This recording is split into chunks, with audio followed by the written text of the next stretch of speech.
जन्म नामार्थ झाला, जयाने सदा वास नामात केला. जयाच्या मुखी सर्वदा नाम कीर्ती, नमस्कार त्या ब्रह्म चैतन्य मूर्ती. श्री समर्थ ब्रह्म चैतन्य गोंदलेकर महाराज की जय. श्रीराम समर्थ. मनोची आद्या वेद प्रतिपाद्या, जय जय स्वसंवेद्या आत्मरूपा. सर्वांना नमस्कार. काल आपणाला बाबांनी खूप सुंदर सुंदर मुद्दे सांगितले. त्यामध्ये महाराजांनी सर्वांना भगवंताकडे आपण काय मागावं ह्या संदर्भाचे मार्गदर्शन केलं. ते आपणाला बाबांनी सांगितलं आहे की आपल्या अंतरी असलेलं मी आणि माझं हे नाहीसं होऊ दे ही प्रार्थना हे आपण भगवंताकडे मागितलं पाहिजे. आपणाला अध्यात्मात प्रगती करायची असेल तर आपल्या अंतरी मी आणि माझं ही भावना जी घट्ट धरून वसलेली आहे, जन्मोजन्म आपण मी आणि माझं ह्यामध्येच सर्व प्रपंच केलेला आहे, तर ही भावना आपल्या अंतरातून निघून जावं, नाहीशी व्हावं अशी आपण प्रार्थना आणि ही आपण आज भगवंताकडे मागितली पाहिजे. त्यानंतर महाराजांना खूप सुंदर प्रश्न सर्वांनी विचारला होता की संतांना प्रापंचिक लोक कसे दिसत आहेत. त्यावरती महाराजांनी दिलेलं उत्तर हे आपणाला खूप विचार करणारं आहे की महाराजांनी सांगितलेलं आहे की संसारातील लोक सर्व पूजा अर्चना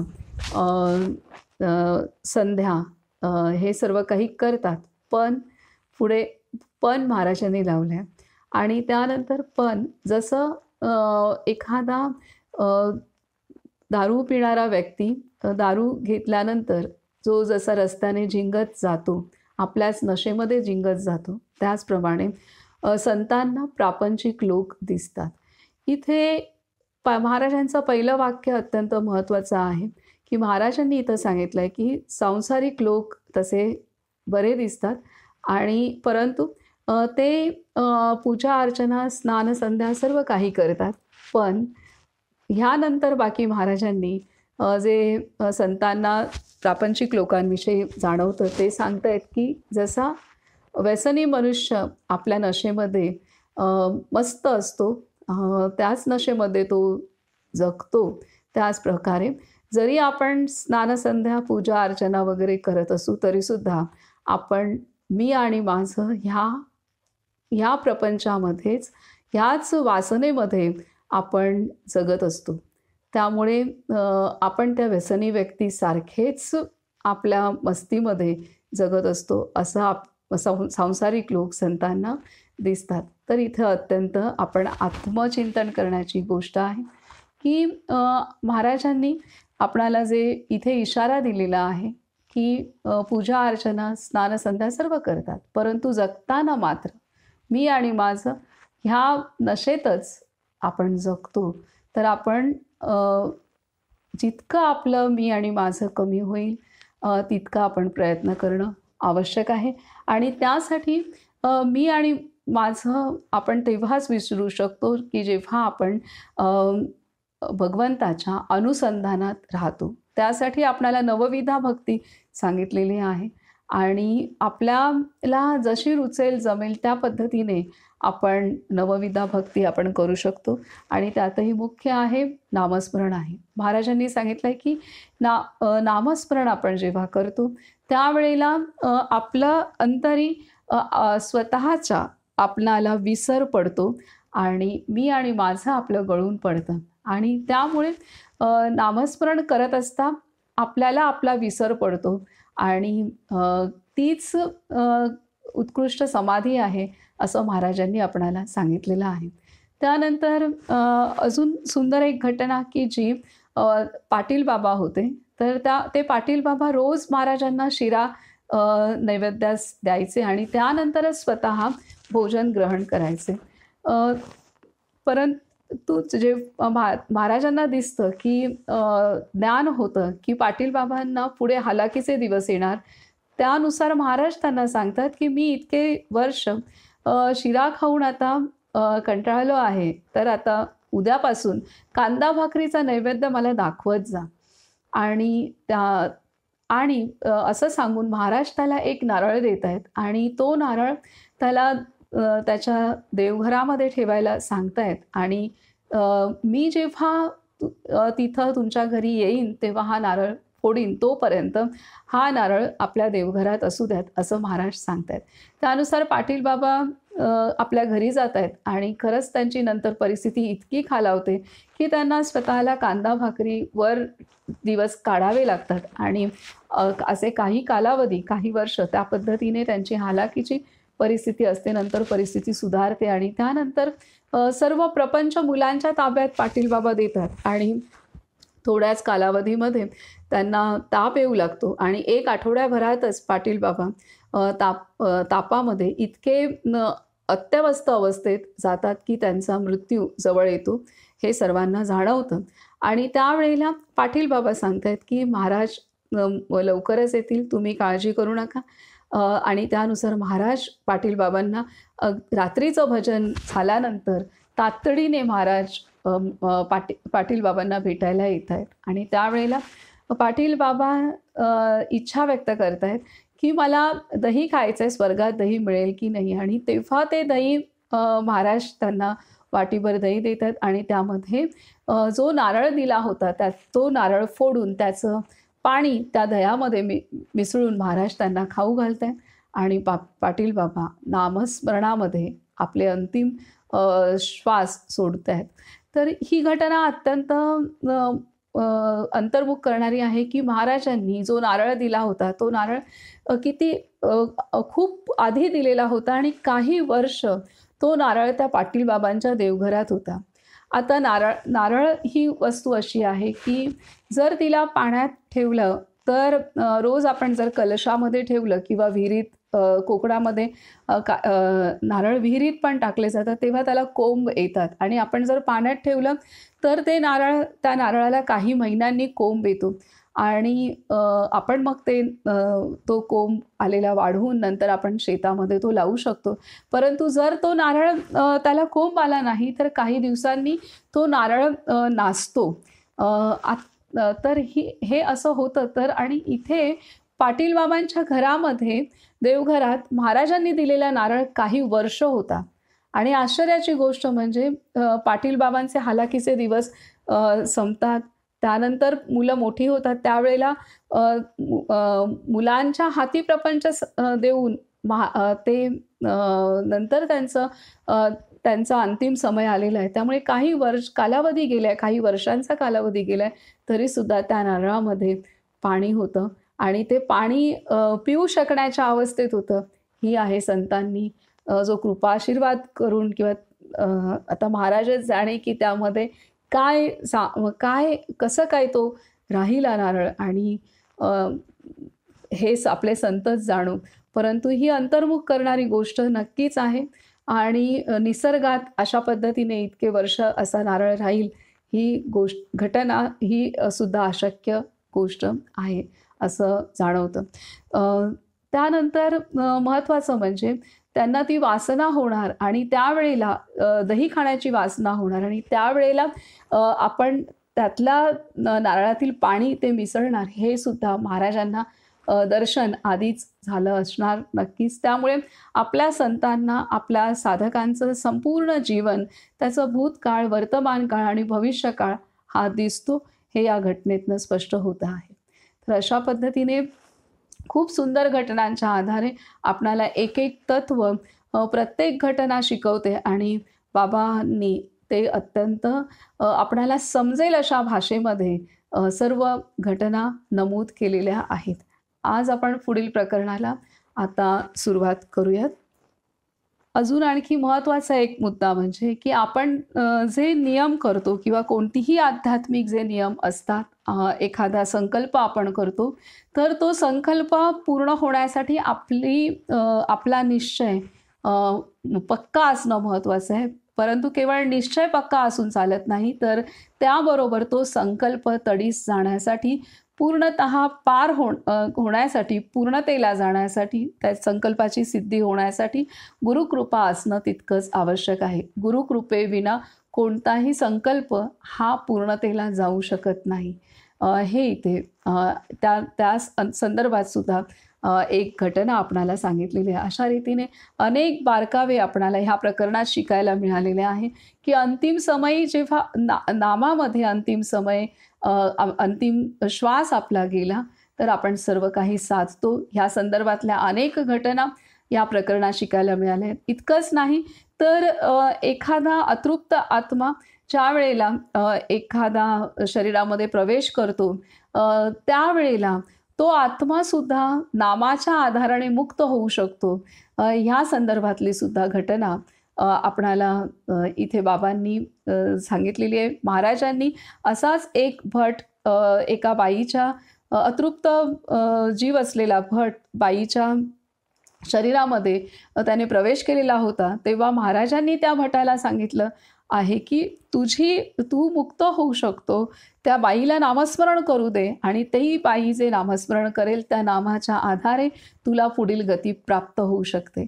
तर इतकं आपल्या संतांचं दिसणाऱ्या जगतावरतीच नाही तर अदृश्य सूक्ष्म जगतावरती सुद्धा संतांचा अधिकार चालतो आणि त्यांना अदृश्य जगतातील सर्व व्यवहार सुद्धा संत पार पाडतात. अदृश्य जगतामध्ये सुद्धा त्यांचं कार्य चालतं, हे आपणाला ह्या सर्व घटनांच्या आधारे स्पष्ट होत आहे. आता आपण पुढील प्रकरण सुरू करूया. प्रकरण 8, पुन्हा काशी यात्रा. पुन्हा काशी यात्रा सन 1905 ते 1907. दुसरी काशी यात्रा सन 1897 साली श्री महाराज नैमिषारण्यामध्ये जाण्यास निघाले होते. त्यावेळी रामरायाच्या डोळ्यांतून अश्रुपात झाल्यामुळे त्यांचे जाणे रहित झाले. त्यानंतर 8 वर्षे गेली व सन 1905 साली ते पुन्हा काशीस जाण्यास निघाले. यावेळेच्या यात्रेमध्ये जास्त मंडळी बरोबर घ्यावयाची नाहीत आणि भराभर मुक्काम करीत चट दिशी काशीला पोचायचे व अयोध्येपर्यंत जाऊन लवकर घरी परत यायचे असे प्रथम ठरले. त्याप्रमाणे प्रत्येक कुटुंबामधील एक किंवा दोनच माणसे घेण्याचे ठरवून याद्या तयार झाल्या. परंतु पहिल्या यादीमध्ये 25-30च माणसांची नावे येऊ लागल्याने श्री महाराज स्वतःच आणखी एक नाव सुचू लागले. हे पाहून काही लोकांनी आपणच आपली नावे यादीमध्ये घातली आणि अखेर निघण्याच्या वेळी 100 माणसे श्री महाराजांच्या बरोबर निघाली. ज्या दिवशी गोंदवले सोडावयाचे त्या दिवशी गाड्यांमध्ये सामान भरून झाल्यावर श्री महाराज श्रीरामाच्या दर्शनासाठी आले. त्यांनी अत्यंत प्रेमळपणाने रामरायाचा निरोप घेतला. नंतर सर्व लोकांच्या समक्ष आपली कफनी झाडून दाखवली व बोलले, पहा रे बाबा, माझ्यापाशी कवडी देखील नाही. नंतर मंडळी निघाली व पुढे वाटेमध्ये जे कोणी आपल्यापैकी भेटेल त्याला त्यांनी बरोबर घेतल्याने लवकरच मंडळींची संख्या 200 वर गेली. शिवाय काही मंडळींना पत्रे टाकून बोलावले होते ते निराळेच. इतकी सर्व मंडळी बरोबर घेऊन श्री महाराज प्रयागला गेले. प्रयागमधील विलक्षण प्रसंग. एवढा मोठा लोकसमुदाय घेऊन श्री महाराज प्रयागमध्ये उतरले तेव्हा श्रावण मास म्हणजेच ऑगस्ट महिना होता. पावसाळा अजून पूर्णपणे संपला नव्हता. दोन्ही नद्यांना भरपूर पाणी होते. नदी किनाऱ्यापासून फार दूर नसलेल्या एका मोठ्या धर्मशाळेमध्ये श्री महाराज उतरले. सर्व मंडळींनी तीर्थकृत्ये केली. वेणीदान करण्याचे तेवढे शिल्लक राहिले. त्यासाठी एक दिवस निश्चित केला. वेणीदान हा विधी त्रिवेणी संगमावर करावयाचा असल्याने नावेमध्ये बसून सर्वांना संगमावर सर्वांना संगमावर जावे लागते. म्हणून ठरलेल्या दिवशी ज्यांना तो विधी करावयाचा होता अशी 20-22 जोडपी घेऊन श्री महाराज किनाऱ्यावर आले. नावाड्याने नाव पुढे आणली तेव्हा ते त्याला म्हणाले, अरे नाव चांगली आहे ना? नावाड्याने उत्तर दिले, जी हा सरकार. तेव्हा बरोबरच्या सर्व मंडळींना अगोदर आत बसवून नंतर श्री महाराज स्वतः नावेमध्ये बसले. सर्व मंडळी अत्यंत आनंदामध्ये होती. त्यांच्यापैकीच काही मंडळी काठावर उभी राहून नावेकडे पाहत होती आणि नाव नीटपणे पाण्यामधून चालली होती. किनारा सोडून ती 50 यार्ड गेली असेल इतक्यात तिच्या बुडाला भोक पडून नदीचे पाणी जोराने आत शिरू लागले. लगेच नावाड्यांनी पाणी आत येऊ न देण्याची खटपट सुरू केली. परंतु आत येणाऱ्या पाण्याचा जोर इतका विलक्षण होता की नाव हळूहळू जड होऊ लागली. या प्रयत्नामध्ये नावेने आपली दिशा सोडली व ती नदीच्या धारेला लागून वाहत चालली. नावाडी पाणी काढण्याचा प्रयत्न जोपर्यंत करीत होते तोपर्यंत आतील मंडळींना विशेष भय वाटले नाही. पण त्यांच्या प्रयत्नांची शिकस्त होऊन जेव्हा पाणी हटेना तेव्हा श्री महाराज हसून शांतपणे त्यांना म्हणाले, आज गंगा आपल्यावर प्रसन्न झाल्यासारखी दिसते. आपणा सर्वांना आज ती पोटात घेऊन पावन करणार आहे असे वाटते. त्यांचे हे शब्द ऐकल्यावर मात्र नावेमधील सर्व जोडप्यांची आपण आता बुडणार अशी खात्री झाली आणि एकदम गोंधळ झाला. काही लोकांनी मृत्यूचे ते भयंकर स्वरूप पाहून दोन्ही हातांनी आपले तोंड झाकून घेतले, तर काही लोक श्री महाराजांच्या बरोबर आपण जगाचा निरोप घेत आहोत या कल्पनेने स्वतःला भाग्यवान समजून शेवटच्या क्षणाची वाट पाहत बसले. काही फार थोडे लोक मनात म्हणाले की वाटेल ते झाले तरी श्री महाराज सर्वांना सांभाळून नेतील आणि म्हणून खरोखरीच स्वस्तपणे सर्व प्रकार बघत होते. परंतु काही स्त्री पुरुष इतके घाबरले की ते मोठमोठ्याने महाराज मला वाचवा असे ओरडायला लागून श्री महाराजांनाच त्यांनी घट्ट मिठी मारली. आपल्या मंडळींची भीतीने अशी स्थिती झालेली पाहून श्री महाराज मोठ्याने म्हणाले, बाळांनो, घाबरू नका. राम आपला पाठीराखा आहे.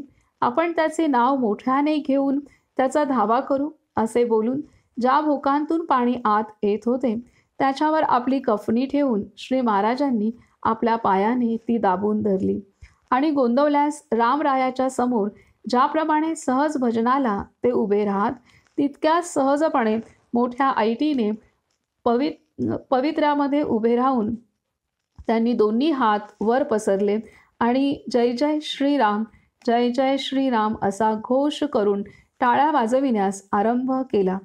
5 मिनिटांपूर्वी जेथे आरडाओरडा व गोंधळ होता तेथेच आता नावाड्यांसकट 40-50 स्त्री पुरुष मोठ्याने रामाचे नाव घेऊ लागले. एक महात्मा आणि त्याच्याबरोबर 50 माणसे असलेली एक नाव धारेला लागून बुडण्याच्या संकटात आहे ही बातमी हा म्हणता जिकडे तिकडे पसरली. हजारो माणसे नदीच्या दोन्ही तीरांवर जमा झाली. किल्ल्यामधून संकटाच्या तोफा सुटल्या. सरकारी नावा सुटून त्या नावेच्या दिशेने चालू झाल्या आणि आता काय होते हे पाहण्यास किल्ल्यातले शेकडो इंग्रज सैनिक तटावर जमा झाले. श्री महाराजांची जी मंडळी किनाऱ्यावर होती त्यांच्यामध्ये पटाईत मावशी होती. नावेची ही स्थिती पाहून श्री महाराज आता बुडणार अशी तिची खात्री झाली व ती बेफाम होऊन महाराज महाराज आपण चाललात, आम्हाला सोडून चाललात असे मोठमोठ्याने ओरडू लागली आणि जीव देण्यासाठी म्हणून तिने स्वतः गंगेमध्ये उडी घेतली. काही लोकांनी तिच्या पाठोपाठ उड्या टाकून तिला बाहेर काढले. इकडे अर्धी बुडालेली आणि धारेला लागलेली नाव श्री महाराजांनी नावाड्यांच्या सहाय्याने आडवी केली. त्या कारणाने तिची गती एकदम कमी होऊन ती फारच हळूहळू सरकू लागली. या वेळेपर्यंत सरकारी नावा अगदी जवळ आल्या. त्यातली एक मोठी नाव या नावेला लागून थांबली. स्वतः श्री महाराज एक पाय या नावेमध्ये व दुसरा पाय नव्या नावेमध्ये ठेवून कमरेवर हात देऊन उभे राहिले व मंडळींना म्हणाले, त्या नावेत चला सगळे, एक एक जण हळूहळू जा. सर्व माणसे लगबगीने नव्या नावेमध्ये बसली. श्री महाराज पुन्हा ओरडले, श्री महाराज पुन्हा ओरडले, सगळेजण आले का? या दृश्याचे वर्णन करणे कठीण आहे. दोन्ही तीरांवर हजारो माणसे जमा होऊन आता काय घडणार हे भीतीयुक्त उत्सुकतेने पाहत आहेत. तीरावरच्या श्री महाराजांच्या माणसांचा जीव कासावीस होत आहे.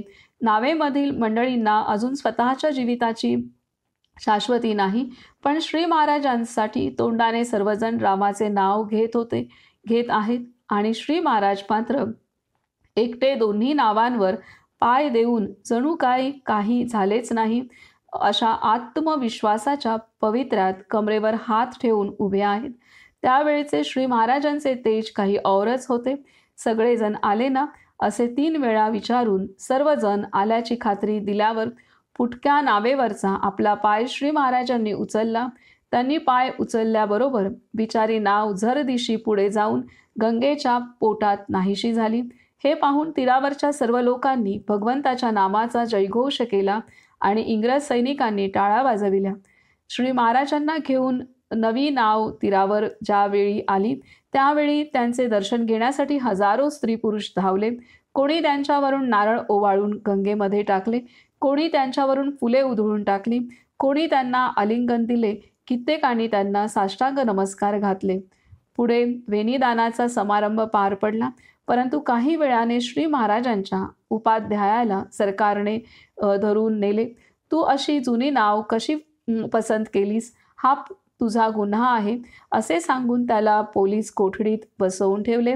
त्याच्या मुलाने ही बातमी श्री महाराजांना सांगून करुणा भाकली तेव्हा ते बोलले, काळजी करू नकोस, तुझा बाप आपोआप सुटेल. सरकारी अधिकाऱ्याने आणखी दम देऊन जरा वेळाने त्याला सोडून दिले. संध्याकाळी श्री महाराजांनी नावाड्यांना व त्यांच्या नायकाला मोठ्या मानाने बोलावून त्यांचा गौरव केला व त्यांना चांगले बक्षीस दिले. सकाळी तीरावर परत आल्यावर श्री महाराज त्याला पुष्कळ कडक बोलले होते. याचे कारण विचारता ते बोलले, अरे मी जर असा रागावलो नसतो तर त्यांना कोणीही बक्षीस दिले तरी ते कमीच वाटले असते. आता आपण जे देत आहोत तेच त्यांना जास्त वाटेल. श्री महाराजांनी त्यांना एकदा 100 रुपये आणि प्रत्येकाला वस्त्र व नारळ दिला. आपण संकटातून वाचलो त्यानिमित्त त्यांनी पुष्कळ अन्नदान केले. एक दिवस प्रयागमधील सर्व भिकाऱ्यांना खीरपुरीचे जेवण दिले.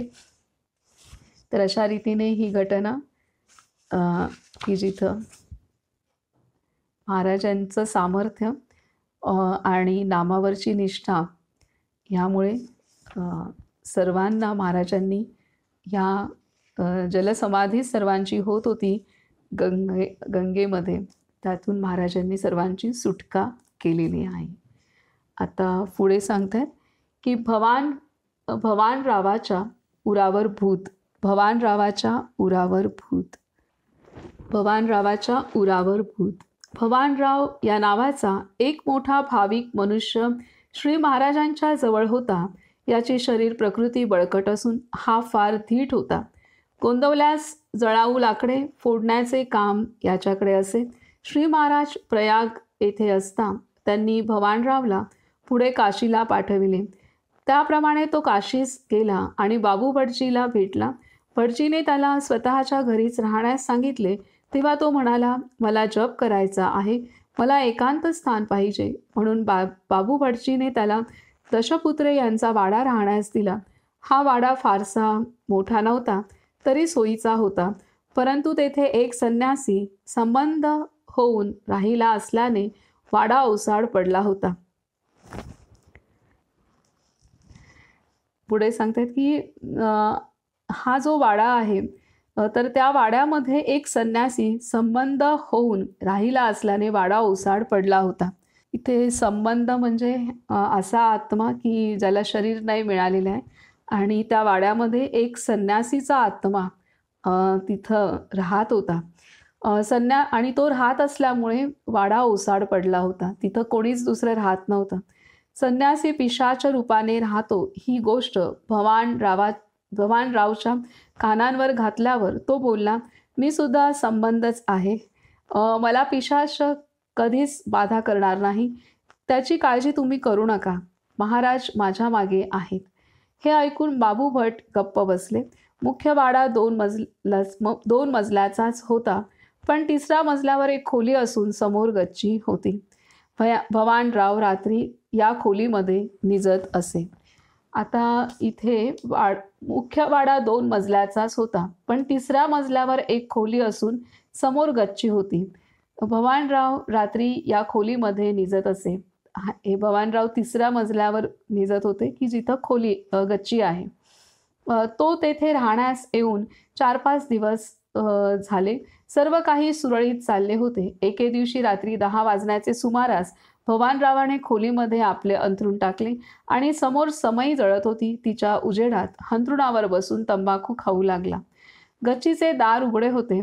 त्याने तंबाखूचा बार भरला असेल नसेल इतक्यात गच्चीवरून भगवी वस्त्रे परिधान केलेला आणि पायामध्ये खडावा घातलेला एक संन्यासी चटचट आवाज करीत खोलीमध्ये आला. दोघांनी एकमेकांकडे पाहिले व दोघेही एकमेकांना ओळखून हसले. संन्याशाने पेढ्यांचा एक द्रोण भवानरावाच्या हातात दिला आणि आपण गच्चीवर निघून गेला. भवानरावाने द्रोण ठेवून घेतला व जप एकच मिनिट. तर इथे संन्याशाने पेढ्यांचा एक द्रोण भवानरावाच्या हातात दिला व आपण गच्चीवर निघून गेला. भवानरावाने द्रोण ठेवून घेतला व जप करीत बसला. 10 मिनिटांनी दुसरा एक जण पांढरी वस्त्रे परिधान करून गच्चीवरून खोलीमध्ये आला आणि द्रोण मागू लागला. भवानराव त्याला द्रोण देईना. तो म्हणाला, ज्याने हा द्रोण माझ्याजवळ दिला आहे त्यालाच मी द्रोण देईन. संन्यासी बोलला, मीच तो द्रोण तुला दिला आहे. भवानराव ऐकेना आणि दोघांचा तंटा जुंपला. नंतर दोघांची कुस्ती सुरू झाली. शेवटी भवानराव थकला तेव्हा त्याला खाली पाडून संन्यासी त्याच्या उरावर बसला व त्याचा गळा दाबू लागला. आता आपली शेवटची वेळ ओढवली असे वाटून महाराज असे मोठ्या कष्टाने भवानराव ओरडला. त्याबरोबर जिन्यात खडावांचा खाड खाड आवाज झाला. कोणीतरी लाथ मारून उघडावे तसे दार उघडले आणि श्री महाराज प्रत्यक्ष खोलीमध्ये उभे राहिले. संन्याशाकडे पाहून ते जोराने ओरडले, काय आहे रे? आणि त्यांना पाहिल्याबरोबर तो संन्याशी झरझर गच्चीवर गेला व त्याने कट्ट्यावरून गंगेमध्ये उडी घेतली. तो पाण्यामध्ये पडल्याचा आवाज वर ऐकू आला. भवानराव, कशाला इथे निसतोस? कुठे धर्मशाळेत राहावे? असे बोलून श्री महाराज पुन्हा जिन्याने खाली गेले व सर्व वाड्यांत भवानराव एकटा राहिला. सर्वात विलक्षण गोष्ट अशी की भवानराव त्या रात्री त्याच खोलीमध्ये गच्चीचे दार उघडे ठेवून समई मालवून स्वस्तपणे निजला. हा प्रसंग श्री महाराजांच्या कानावर गेला तेव्हा ते म्हणाले, अहो, त्या संन्याशामध्ये आणि आपल्या भवानरावामध्ये फरक नाही. एकाला देह नाही आणि एकाला अजून आहे इतकेच, तरी पण त्याच्या निष्ठेचे कौतुक केल्या वाचून मला कसे राहावे. तर अशी ही भयंकर विलक्षण निर्भयता महाराजांचे हे साधक भवानराव त्यांनी प्राप्त केली होती. इतकी निर्भयता साधनेने येऊ शकते याचं हे उदाहरण आहे. आणि नामस्मरण आणि महाराजांवर असलेली निष्ठा ह्यातून हा साधक इतका निर्भय झालेला होता. आणि बापरे, काय घडलं असेल तेव्हा आणि किती निर्भयता ही. आणि असा संन्यासी की जो पिशाच रूपात आहे, तो सुरुवातीला भगवी वस्त्र घालून येतोय आणि ते एकमेकांकडे पाहत आहेत आणि हसतायतही. म्हणजे भवानराव किती निर्भय आहे. आणि तो संन्यासी त्यांना पेढ्यांचा द्रोण देतोय आणि थोड्या वेळानंतर पुन्हा सफेद वस्त्र परिधान करून संन्यासी येतोय आणि तो द्रोण मागतोय आणि भवानराव त्याला देत नाही आहेत आणि म्हणून त्यांच्यामध्ये भांडण होतंय आणि एकमेकांना मारामारी करत आहेत. आणि तो संन्यासी भवानरावाच्या उरावर बसलेला आहे. तितक्यात आता आपला तो जीव प्राण घेईल असं त्याला भवानरावांना जाणवतं आणि तितक्यात ते महाराजांना आळवत आहेत, महाराजांना हाक मारत आहेत. आणि महाराजांना हाक मारल्या क्षणीच महाराज वरती भवानराव जिथे 3ऱ्या मजल्यावरती होता तिथं महाराज चालत वरती येत आहेत आणि खोलीचा दरवाजा उघडून महाराज त्या जो पिशाच होता त्याला म्हणतायत, काय आहे रे? हे ऐकल्यानंतर तो पिशाच गच्चीवर जातोय. त्या खोलीतून बाहेर गच्चीवर जाऊन तिथून तो गंगेमध्ये उडी मारतोय. आणि ही घटना झाल्यानंतर महाराज भवानरावला सांगतायत की बाबा रे, इथं कशाला तू निसतोयस? एखाद्या धर्मशाळेमध्ये तू जायचं होतंस.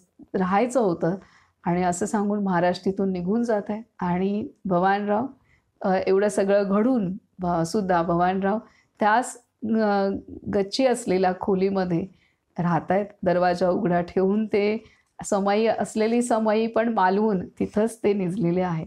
केवढी मोठी ही निर्भयता आहे. बापरे, हे वाचताना सुद्धा अंगावरती शहारे येत आहेत. असा हा प्रसंग आहे. तर महाराजांचे असे एक एक शिष्य आहेत. एकच मिनिट.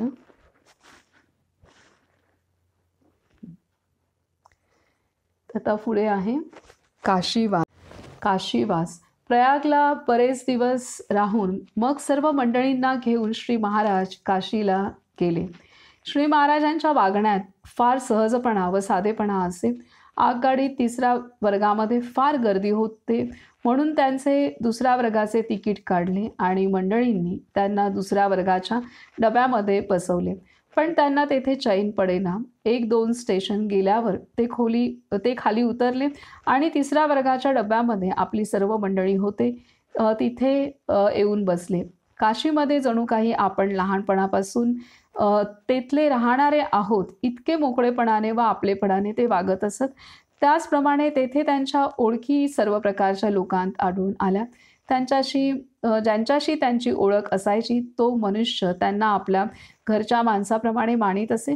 म्हणून श्री महाराज काशीला आले आहेत हे समजल्याबरोबर शेकडो स्त्री पुरुष त्यांना भेटण्यास येऊ लागले. काशीत मुक्काम असताना श्री महाराजांचा ठरलेला असा कार्यक्रम नसे. सामान्यतः रोज सकाळी कोणीतरी दर्शनासाठी येई. त्यावेळी चर्चेमध्ये भगवंताच्या भक्तीबद्दल अनेक रीतीने विवेचन होई.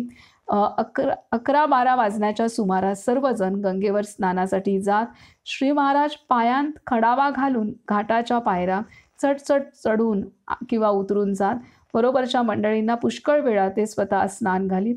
स्नान करीत असताना ते पोहत असत. त्यांना पोहणे फार उत्तम येत असे.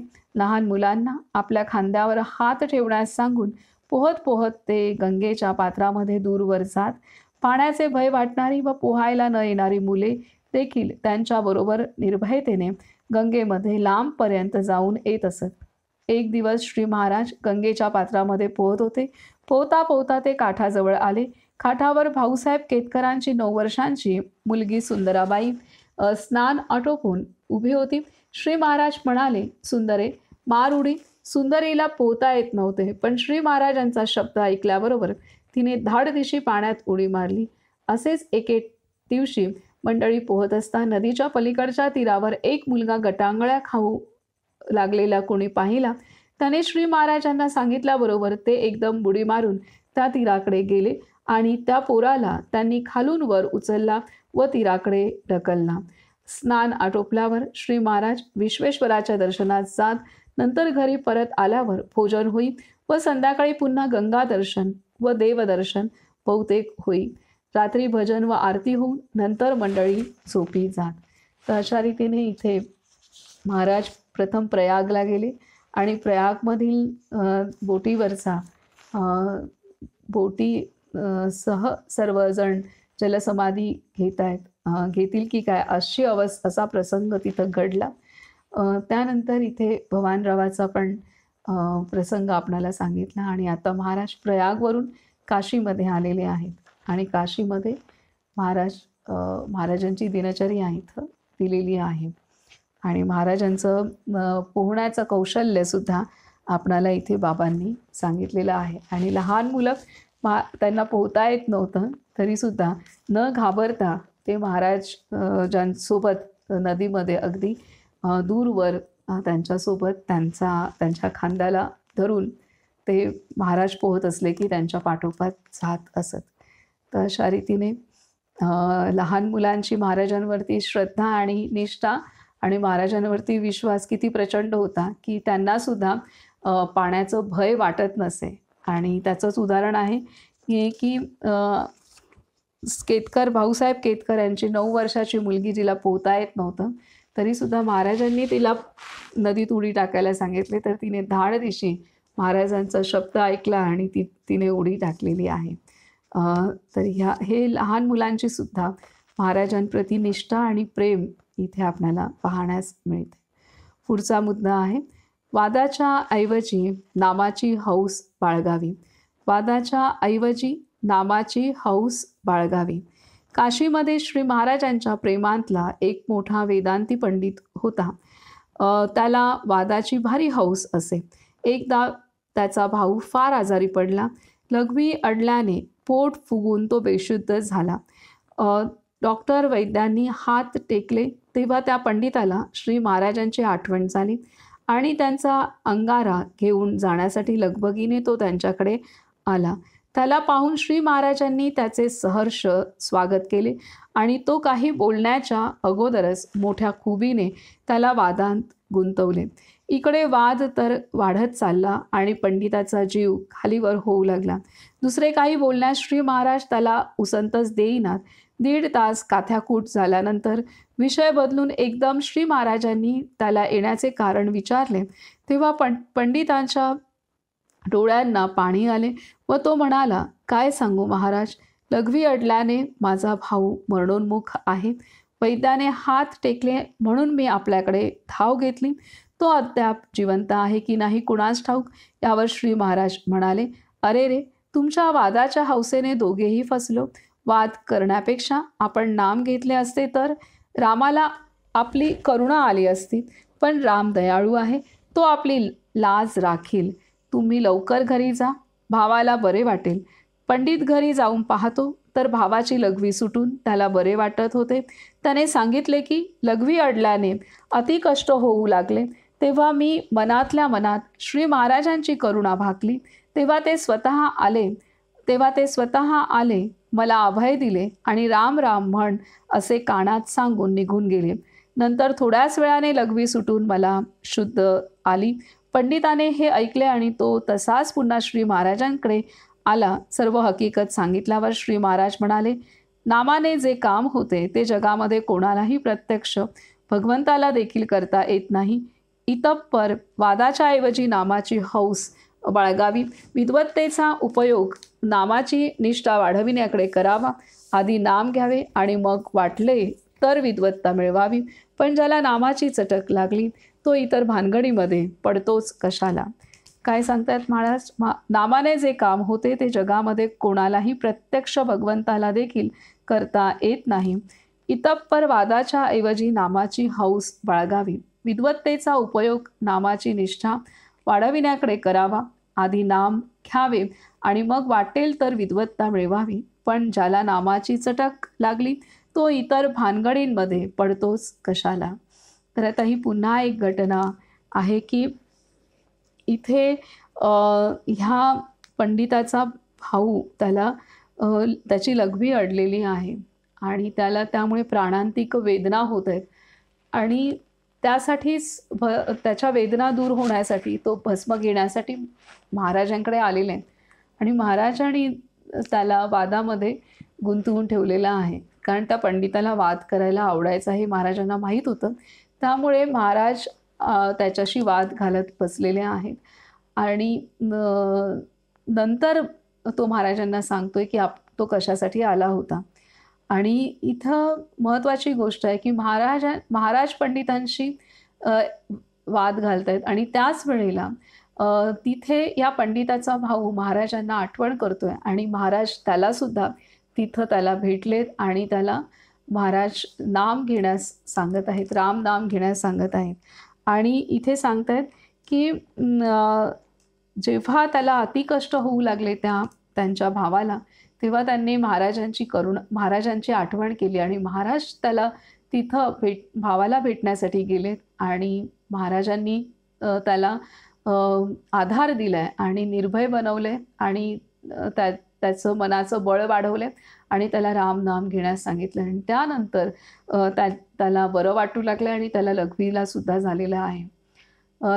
तर एकाच वेळेला महाराज इथे पंडिताशी वाद पण घालतायत आणि त्याच वेळेला महाराजांनी त्यांच्या भावाकडे जाऊन त्याला त्याच्या व्याधीतून मुक्तसुद्धा केलेलं आहे. तर इथे महाराजांचं सामर्थ्य, योग सामर्थ्य हे दिसतंय आणि आपले सर्व संत हे कसे परब्रह्मस्वरूप असतात.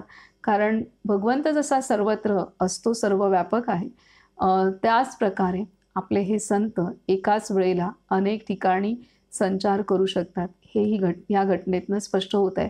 तसंच इथे आपणाला जे भवानराव जेव्हा त्या गच्चीवर त्या तिसऱ्या मजल्यावर जी खोली होती आणि तिथे गच्ची होती, तिथे भवानरावाने जेव्हा हाक मारली, केवळ एका हाकेत महाराज तिथं पोचलेले आहेत. तर आणि ही घटना नंतर महाराजांनाच सांगितली जाते. अ, आणि प्रत्यक्ष महाराज तिथे उपस्थित होते. त्यामुळे एका हाकेवरती आपले संत साधकांच्या मदतीला धावून जातात. ते जेव्हा सदेही होते तेव्हासुद्धा अशा घटना असे एकाच वेळेला अनेक ठिकाणी उपस्थित राहून प्रत्यक्ष दर्शन देऊन संतांनी आपल्या साधकांना किंवा जे जीव पीडित आहेत त्यांना आणि त्यांनी जर संतांची आठवण केली तर त्या पीडित जीवांना आपल्या संतांनी मदत केलेली आहे. आणि त्यांच्या जेव्हा ते सूक्ष्म रूपात झाले म्हणजे त्यांच्या निर्याणानंतर सुद्धा संतांचं हे कार्य अविरत चालू आहे.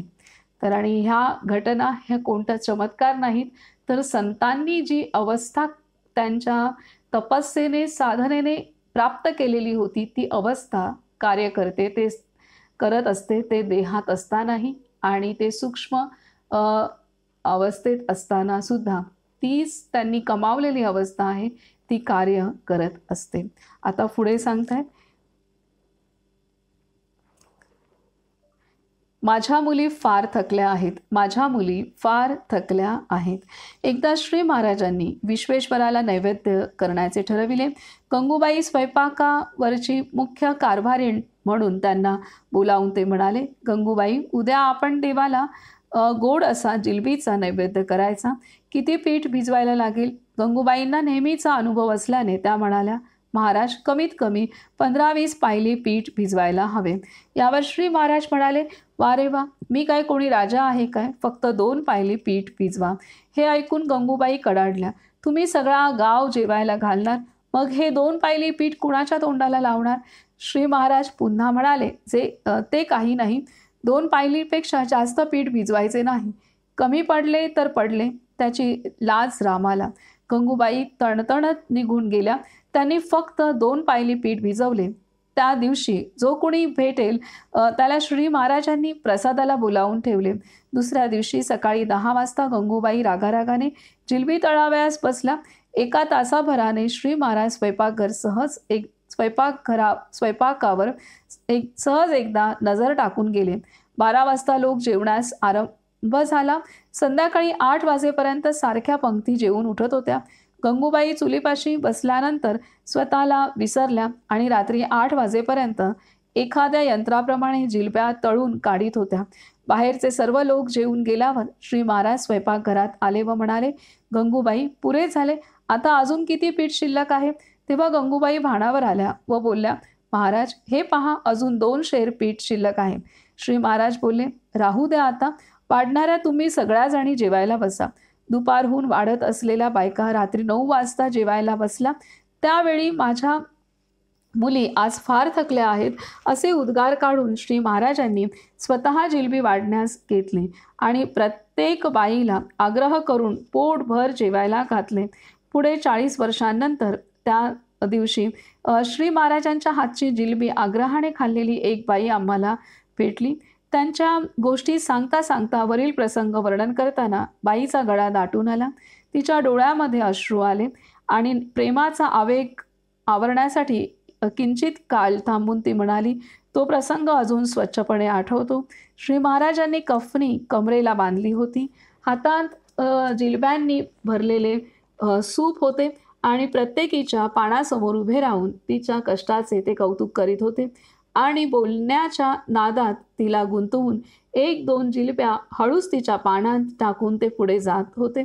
आमच्या बोलण्यापेक्षाही प्रेमळ अशी त्यांची ती मूर्ती अजून डोळ्यासमोर, आमच्या बापापेक्षाही प्रेमळ अशी त्यांची ती मूर्ती अजून डोळ्यासमोर आली की अंतःकरण भरून येते. पुन्हा तिच्या डोळ्यांतून पाणी आले. किती सुंदर वर्णन केलं आहे की आपल्या वडिलांपेक्षा सुद्धा महाराजांनी अत्यंत प्रेमाने सर्वांना खाऊ घातलेलं आहे. स्वतः हाताने सर्वच स्त्रियांना तिथे त्यांनी जिलेबी वाढलेली आहे, जेवू घातलेला आहे. पुढे सांगतात की खऱ्या प्रेमाने आपला भार रामावर टाकावा, खऱ्या प्रेमाने आपला भार रामावर टाकावा.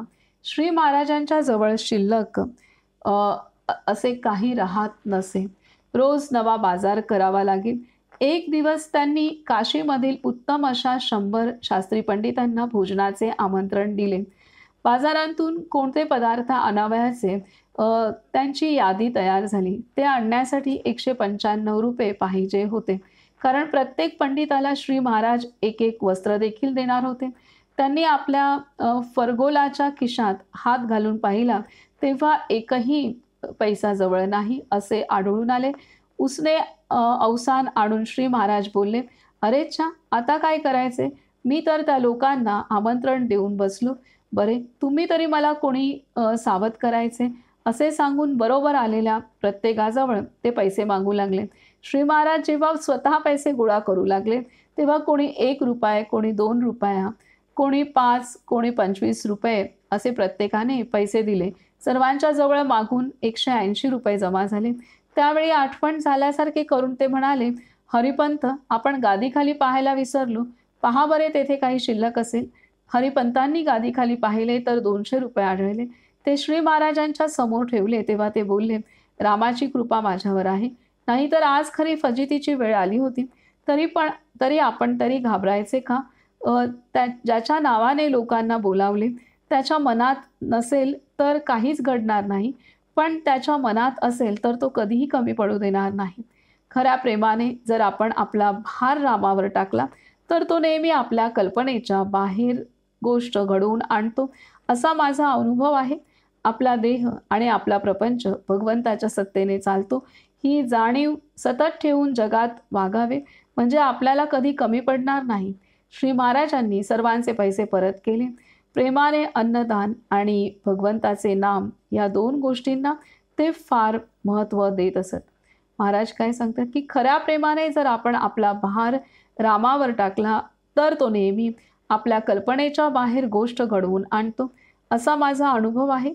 आपला देह आणि आपला प्रपंच भगवंताच्या सत्तेने चालतो, ही जाणीव सतत ठेवून जगात वागावे, म्हणजे आपल्याला कधी कमी पडणार नाही. श्री महाराजांनी सर्वांचे पैसे परत केले. प्रेमाने अन्नदान आणि भगवंताचे नाम या 2 गोष्टींना ते फार महत्त्व देत असत. तर इथं असं महाराजांनी ह्या प्रसंगाच्या आधारे आपला भार रामांवर टाकावा आणि निश्चिंत राहावं, ही शिकवण तिथं असलेल्या सर्व मंडळींना प्रत्यक्ष घटनेच्या आधारे महाराजांनी दिलेली आहे. महाराजांची शिकवण प्रत्येक वेळेला आपण पाहतोय की प्रत्येक घटना घडत असताना, घडून गेल्यानंतर महाराज प्रत्येकाला प्रत्यक्ष अनुभूती करवूनच महाराजांनी एक शिष्य तयार केलेले आहेत. हे इथे आपल्याला प्रत्येक घटनेमध्ये आपल्याला तेच स्पष्ट होत आहे. पुढे सांगतात की आईच्या सोबतीला कोण राहते, आईच्या सोबतीला कोण राहते. अशा रीतीने काशीला बरेच दिवस काढून श्री महाराज अयोध्येला गेले. अयोध्येला मुक्काम असताना एके दिवशी दुपारी 4:30 वाजता श्री महाराजांनी जवळच्या मंडळींना सहज विनोदाने म्हटले, काही वर्षांपूर्वी माझी आई इथेच कैलासवासी झाली. तिच्या सोबतीला तुमच्यापैकी कोणी राहायला तयार आहे का? सर्वांचा समज असा झाला की त्यांच्यापैकी कोणीतरी अयोध्येत राहावे, ही श्री महाराजांची इच्छा आहे. आणि दहीवडीची एक गरीब कुलीन विधवा जानकीबाई लगेच म्हणाली, महाराज, मी इथे राहते. श्री महाराज म्हणाले, बरे, राम तुमची इच्छा पूर्ण करेल. संध्याकाळी 6 वाजण्याच्या सुमारास जानकीबाईला 2 मोठे जुलाब झाले व तिची जीभ आत ओढू लागली. 7 वाजता तिने देह ठेवला. आपल्या आईचा अंत्यसंस्कार जितक्या प्रेमाने श्री महाराजांनी केला तितक्याच प्रेमाने त्यांनी जानकीबाईला अग्नी दिला. सर्व आटोपून मंडळी परत आल्यावर आरती झाली. तेव्हा श्री महाराज म्हणाले, संकल्प ही फार मोठी शक्ती आहे. इच्छा जर खरोखर अतिप्रबल झाली तर ती वस्तूला आपल्याकडे खेचून घेतल्याशिवाय राहणार नाही. परंतु प्रापंचिक वस्तू आपण कितीही मिळवल्या तरी त्या स्वभावताच अपूर्ण असल्यामुळे त्यांच्या प्राप्तीपासून पूर्ण समाधान होत नाही. याच्या उलट भगवंताच्या प्राप्तीसाठी प्रबल इच्छा धारण केली तर भगवंत भेटतो आणि तो स्वतः पूर्ण असल्यामुळे आपल्या वासनांची तृप्ती होऊन त्या क्षीण बनतात, नंतर त्या आपोआप नाहीशा होतात. म्हणून नेहमी भगवंत मला हवा अशी इच्छा करीत राहावे. त्याचे नाम घेणे म्हणजे तू मला हवा आहेस असे म्हणणे होय. काय म्हणतात की संकल्प ही फार मोठी शक्ती आहे. इच्छा जर खरोखर प्रबल झाली तर ती वस्तूला आपल्याकडे खेचून घेतल्याशिवाय राहणार नाही. परंतु प्रापंचिक वस्तू आपण कितीही मिळवल्या तरी त्या स्वभावताच अपूर्ण असल्यामुळे त्यांच्या प्राप्तीपासून पूर्ण समाधान होत नाही. याच्या उलट भगवंताच्या प्राप्तीसाठी प्रबल इच्छा धारण केली तर भगवंत भेटतो आणि तो स्वतः पूर्ण असल्यामुळे आपल्या वासनांची तृप्ती होऊन त्या क्षीण बनतात, नंतर त्या आपोआप नाहीशा होतात. म्हणून नेहमी भगवंत मला हवा अशी इच्छा करीत राहावे. त्याचे नाम घेणे म्हणजे तू मला हवा आहेस असे म्हणणे होय. तर या घटनेच्या आधारे अयोध्येमध्ये महाराजांच्या आईचं, गीताबाईंचं निर्याण झालं होतं आणि काशीतून महाराज आता अयोध्येला आलेत आणि अयोध्येत आल्यानंतर महाराजांनी आपल्यासोबत असलेल्या सर्वांना म्हटलंय की इथे माझ्या आईचा अंतकाळ इथे झाला होता आणि इथे माझ्या आईसोबत कोण राहणार. हे ऐकल्यानंतर एवढ्या सगळ्या 200 मंडळी महाराजांसोबत गेली होती यात्रेला. परंतु या 200 पैकी एक स्त्री जानकीबाई ज्या विधवा होत्या त्या समोर आल्या आणि त्या म्हणाल्या की मी तयार आहे. आणि त्यानुसार म्हणजे त्यांची इतकी प्रबल इच्छा होती आणि त्यामुळे त्या ठणठणीत व्यवस्थित होत्या. परंतु संध्याकाळपर्यंतच त्यांना इथे दिलेलं आहे की 2 मोठे जुलाब झाले आणि जीभ आत गेली आणि त्यांचा तिथे मृत्यू झाला. महाराजांनी स्वतः अग्निसंस्कार केलेला आहे आणि या घटनेच्या आधारे महाराजांनी सांगितलं, संकल्प जर आपला जितका मजबूत असेल, पक्का असेल, तितकी आपण ज्या वस्तूचा संकल्प केला ती वस्तू आपल्या जीवनामध्ये येते. आणि परंतु इथे सांगितलंय जर आपण सांसारिक वस्तूंचा आपण संकल्प केला तर त्याही वस्तू जीवनात येतील, परंतु त्या अपूर्ण असल्यामुळे त्या आपणाला खरं समाधान देणार नाहीत. ते जर आपण भगवंताच्या प्राप्तीची इच्छा धरली तर मात्र भगवंत पूर्ण असल्यामुळे आपणाला त्याची प्राप्ती ही पूर्ण समाधान प्राप्त करून देणारी असते. तर इथे हे खूप या घटनेच्या आधारे महाराजांनी शिकवण दिलेली आहे. पुढे सांगतायत, राजापेक्षा साधी माणसे सुखी, राजापेक्षा साधी माणसे सुखी. अयोध्येला असताना श्री महाराज नैमिषारण्यात जाऊन आले व नंतर सर्व मंडळींना घेऊन इंदूरला आले. पूर्वीची सर्व मंडळी दर्शनास येऊन गेली. राजघराण्यातील ओळखीच्या मंडळींपैकी शिवाजी रावांची आई जिवंत होती. तिने श्री महाराजांना बोलावणे पाठवले. 3-4 बोलावणी आल्यावर श्री महाराज राजवाड्यात गेले. एक दिवस राहिल्यावर परत जाण्यासाठी निमित्त शोधू लागले. दुसरे दिवशी संध्याकाळी भाऊसाहेब केतकर वगैरे बरीच मंडळी दर्शनासाठी राजवाड्यावर गेली. शिपाई कोणासच आत जाऊ देईना म्हणून सर्व मंडळी हिरमुसली होऊन बराच वेळ बाहेर उभी राहिली. इकडे वाड्यात श्री महाराज दुपारपासून परत जाण्याची घाई करत होते, पण त्यांच्या म्हणण्याकडे कोणी लक्ष दिले नाही. संध्याकाळी त्यांनी पाणी पिण्यास मागितले. लगेच राणीसाहेबांनी एका हुजऱ्याला आज्ञा केली आणि त्याने पाणी आणले. त्याचे निमित्त करून श्री महाराजांनी रागवल्याचा आविर्भाव केला आणि तुम्ही स्वतःला कोण समजता? मला इथे कैद करून ठेवले आहे, मला तुमचे पाणी देखील नको असे म्हणत स्वतः उठले आणि तसेच देवडीवर आले. त्यांना पाहून सर्व मंडळींना आनंद झाला. राणीसाहेबांनी कफनी व टोपी खाली पाठवून क्षमेची याचना केली. श्री महाराजांनी त्यांना आशीर्वाद सांगून पुन्हा एकदा भेटण्याचे वचन दिले आणि घरी आले. घरी आल्यावर एक जण म्हणाला, महाराज आपण राणीसाहेबांना रागावला, आपण त्यांच्या राज्यात आहोत, त्या काय वाटेल ते करतील. श्री महाराज बोलले, हे कसले राजे, त्यांना खरे स्वातंत्र्य आहे का प्रजेबद्दल प्रेम आहे? बुद्धिबळाच्या पटावरचे हे राजे दुसऱ्याने हलवावे तेव्हा हलतात असल्या राजांपेक्षा आपल्यासारखी माणसे पुष्कळ सुखी असतात. तर इथे हे सांगितले. आता पुढे आहे की हरदा येथे मुक्काम. हरदा येथे मुक्काम. हरदा येथील रामाचे मंदिर फार चांगले चालत असून लोकांना ते एक विश्रांती स्थान झाले होते. इंदूरचे महादेव भट रामाचे पुजारी असून पूजा, नैवेद्य, नंदादीप उत्सव व आलेल्याला अन्नदान यांसाठी मंदिरात शेते लावून दिली होती. थोड्याच काळात मंदिर फार लोकप्रिय झाले. श्री महाराज इंदूरहून हरद्यास आले. येथे त्यांचा 1.5-2 वर्षे मुक्काम झाला. हा सर्व काळ फारच आनंदात गेला आणि त्या प्रांतातील पुष्कळ लोक भगवंताच्या नामाला लागले. हरदा येथेच श्री न. ची केळकर हे श्री महाराजांना भेटले. केळकरांचे वडील आणि वडील बंधू अनुग्रहित होते. काँग्रेसचे अधिवेशन संपल्यावर पुण्यास परत जाताना श्री केळकर 2 दिवस हरद्यास राम मंदिरामध्ये राहिले होते. जाताना एका माणसापाशी ते बोलले की आम्हाला तुमचा परमार्थ काही कळत नाही, पण श्री महाराज हे फार पॉलिटिकल आहेत एवढे मात्र मी खात्रीने सांगू शकतो. वाईची एक बाई काशी यात्रेला गेली होती.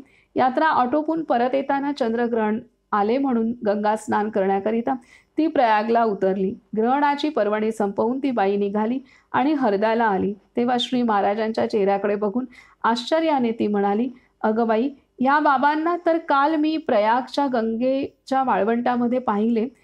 कोणी म्हटले महाराज काल इथेच होते? त्यावर ती बाई म्हणाली, ते मला माहिती नाही, पण यांना मी काल प्रयागमध्ये नक्की पाहिले. हे सर्व ऐकून श्री महाराज बोलले, बघा भाऊसाहेब, मी इथून कुठे गेलो का, पण लोक उगीच काहीतरी उठवतात असे बोलून मोठे अर्थपूर्ण हसले. तर इथे पुन्हा अजून एक घटना आहे. आता महाराज गोंदवले इथून निघालेत आणि तिथून 200 मंडळींसह महाराज, साधकांसह महाराज प्रयागला गेले. प्रयागवरून महाराज काशीला गेलेत. काशीवरून महाराज अयोध्येत आलेत आणि अयोध्येवरून आता महाराज इथं हरद्याला आलेले आहेत. आणि हरद्यामध्ये महाराजांनी 1.5 ते 2 वर्ष मुक्काम हरद्यामध्ये केलेला आहे. आणि या सर्व ठिकाणी महाराजांनी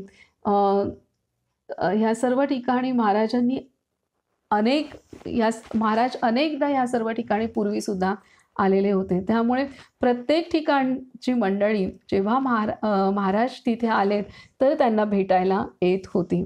तर इथे असंच हरद्यामध्ये एक बाई ज्या काशी यात्रा करून आल्या होत्या आणि त्या महाराजांना भेटायला आल्या, तेव्हा त्या बाई सांगतात की काल मी यांना प्रयागला वाळवंटामध्ये पाहिलेलं आहे. तर आणि आज हे इथे हे पाहून त्या बाईंना आश्चर्य होत आहे. तर महाराजसुद्धा नक्कीच तिथं प्रयागला जो स्नानासाठी गेले असणार आहेत आणि तिथे त्या बाईने तेव्हा त्यांना प्रत्यक्ष पाहिलेत आणि त्याच वेळेला ते हरद्यामध्ये पण उपस्थित होते. तर हे आहे संतांचं सामर्थ्य. आता आपण उद्या पुढील वाचन करूयात.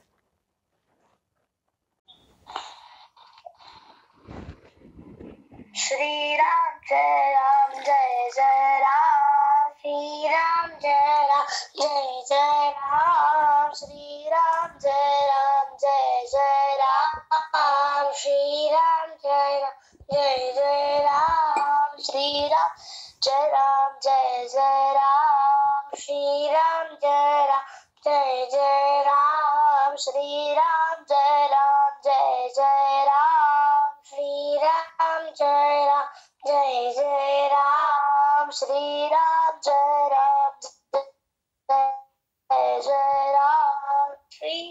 श्रीराम जय जय जय राम. श्रीराम जय राम जय जय राम. श्रीराम जय राम जय जय राम. श्रीराम जय राम जय जय राम.